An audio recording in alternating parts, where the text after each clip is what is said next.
সাহাবারা বললেন কাইফা ইয়াসরিকু ফিস সালাহ, নামাজে কেমনে চুরি করে? আল্লাহর হাবিব সাল্লাল্লাহু আলাইহি ওয়াসাল্লাম বললেন ইয়াসরিকু ফি রুকুইহি ওয়া সুজুদিহি, রুকু সেজদায় চুরি করে। এরকম নামাজ চোর আছে না নাই?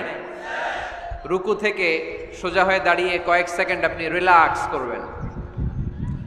প্রথম সেজদা দিয়ে আপনি সোজা হয়ে বসে কয়েক সেকেন্ড রিল্যাক্স করবেন। কি করবেন?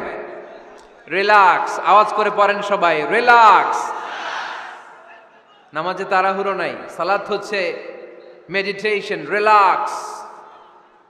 এক সেজদা দিয়ে বসে আপনি রিল্যাক্স করবেন ধীরস্থির ভাবে, এরপরে দ্বিতীয় সেজদায় যাবেন। অনেকে সেজদা প্রথমটা দিয়ে কোন রকম মাথাটা তুইলেই আবার সেজদায় দৌড় মারে, আছে না নাই?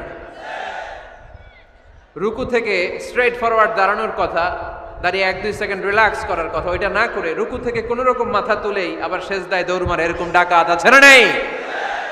এরাই সালাত চোর।